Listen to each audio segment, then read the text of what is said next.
So if you watched the last video, you know that I arrived in a big freezing state. So now I was nice and warm and the sky looked pretty good, and I was leaving the hotel and I was slightly optimistic, but I had been burned by you before, NORDKAPP, and I knew that the weather could turn on a sixpence. So with a bit of optimism, I was setting off to NORDKAPP, and although the weather forecast couldn't be trusted on the phone, it did say it was going to rain, but I didn't really take much heed looking at it.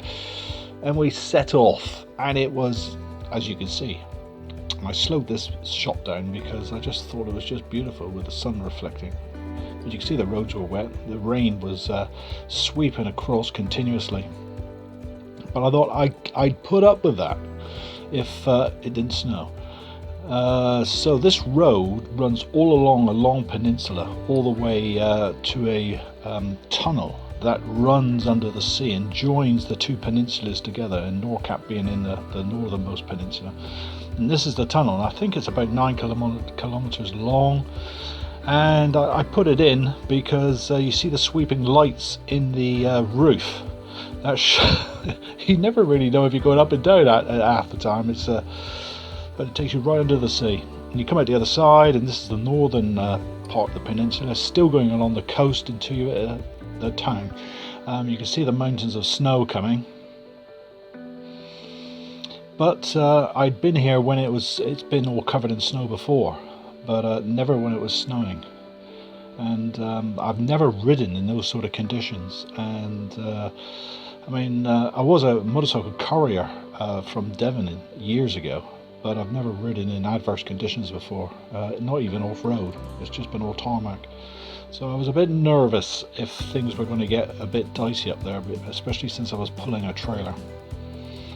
And then we hit the snow, so I stopped about 10 miles from NORDKAPP, and I was almost going to bottle out basically because it was sleeting, the road was covered in slush, and I didn't want to hit a freezing spot because it was definitely below zero.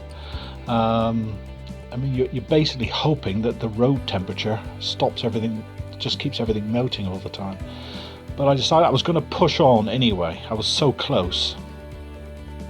Boy, was it cold up there. And it was sleeting. You can't really see it in the video, but you can see it all on the windscreen of the motorbike, and you can see the slush all over the roads.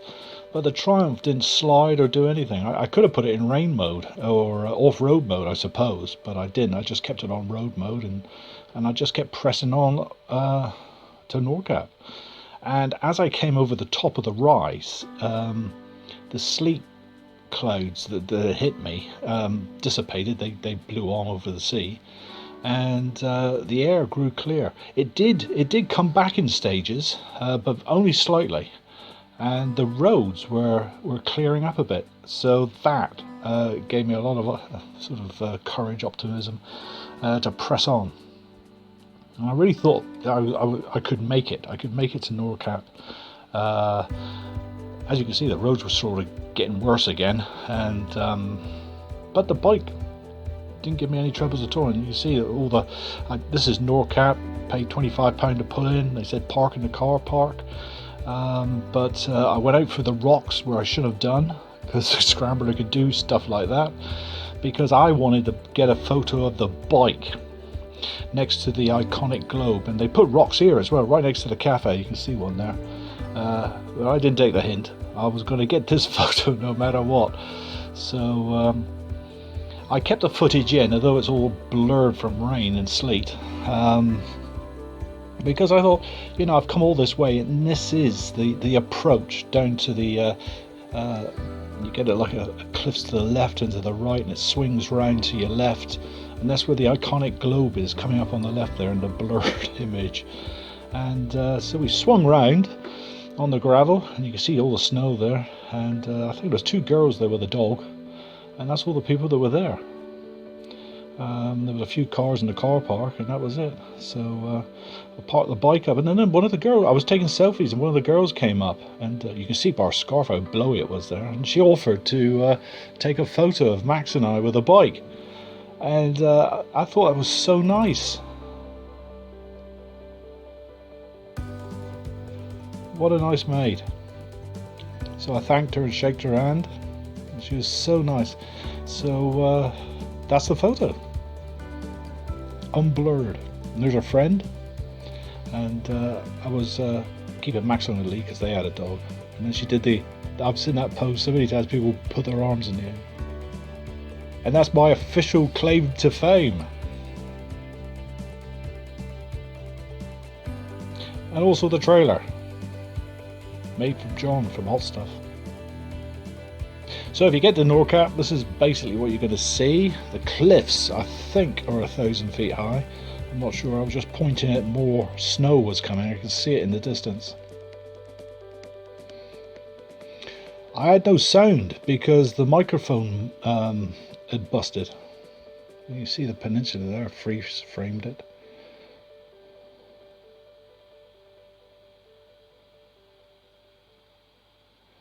But I was cold, so cold again, because it taken me about an hour, 2 hours to get there. There's Bridge Garage where I bought my motorcycle from, on my official flag at the back, to stop people ramming me. And I stopped for a coffee and a croissant, £8.50. And I was just about to leave. I had one last look at NORDKAPP, because I didn't know if I was ever going to be coming back here again. And I thought, right, that's it, on the bike.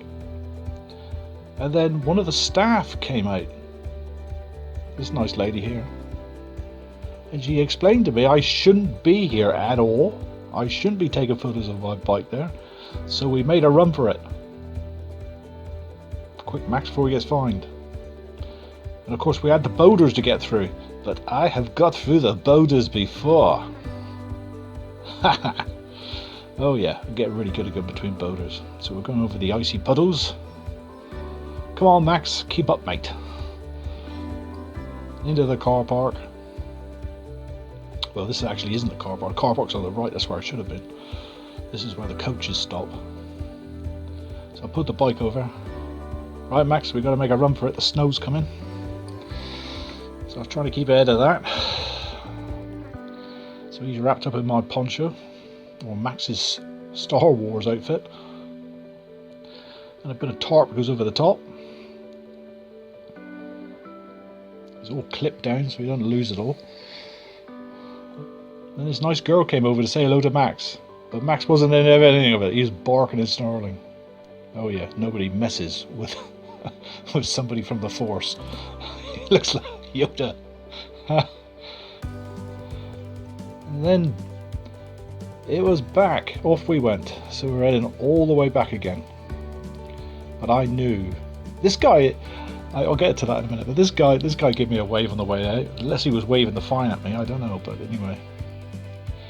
And then, is it here? I think it's here. That here it is. Look at this guy that I met as I was going back. This guy's on a recumbent cycle. He's about the same age as me. Great big white beard, and we waved at each other as we went past.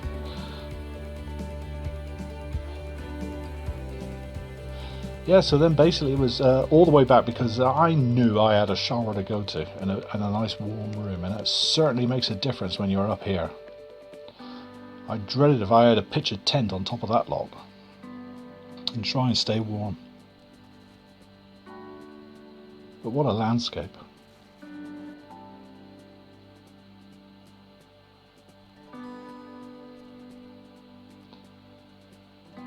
And motorcycling is hard, you know, at times like this. But you know, I'd rather be on that bike than in a camper van. Because you just don't experience the same. I've tried it. You just don't experience the landscape like you can on a motorcycle. I freeze-framed a few bits because I thought they were just beautiful.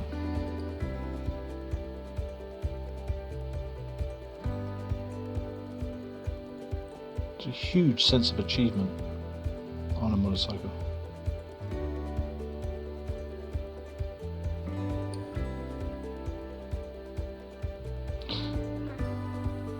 So yes, I decided to go a bit faster downhill. Oh yes, this is definitely the right speed. I haven't speeded this up at all.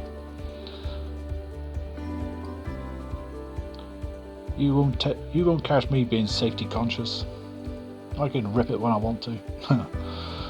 Yeah, and this was one of the tunnels coming in the bottom peninsula, and there's a big bang at the end. There's a bloody big potto, and I hit it before on the Honda, and I lost the stanchion to the bottom right of my windscreen yet again. After tightening it up, I lost it again, so I went back into the tunnel and I couldn't find it, so I poked in here to see if I could find a bit of metal or something to wedge up it, and you'll see it in a minute. I did a blow up just above the cylinder there. It's missing, so I went off and found a bit of old steel, but it was rubbish. It wasn't going to do anything, so I walked back to the bike feeling fed up that I'd lost this thing. And it was just sat on top of my dry bag in the front there, the grey one. And there it is in my hand at the bottom of the screen. Brilliant. Okay, so this is the Northern Peninsula, and NORDKAPP is at the top. Odenford is here, and the video will show the trip all the way up until here, and then that's where we enter the tunnel, you know, where it goes down at 9% and up at 10%. So basically the tunnel goes down like this under the sea and then comes back up again, and then you follow the road to here to the small town where there's a petrol station and a supermarket. Then you go out to NORDKAPP at the top, and then basically it's the same route all the way back, because that's all on the coast, because that's the only way you can go. So the next video will show me trying to get to past the Russian cognac bottle to the corner here, but to get to there you've got to go all the way down here first and then come all the way back up again. So that's just the way it is here, you know. There's just mountains, swamps, lakes and trees. And then after that trip, then I spend the night there, and I will travel out here to the wolves and the polar bears and come back, stay, and then I'll be heading south in the next videos. So I hope that makes it as clear as mud. And so if you do come up here, you'll know what to expect, and I hope you wrap up warmer than I did. So I hope you like this video, and I'll be making another one to bore you to death.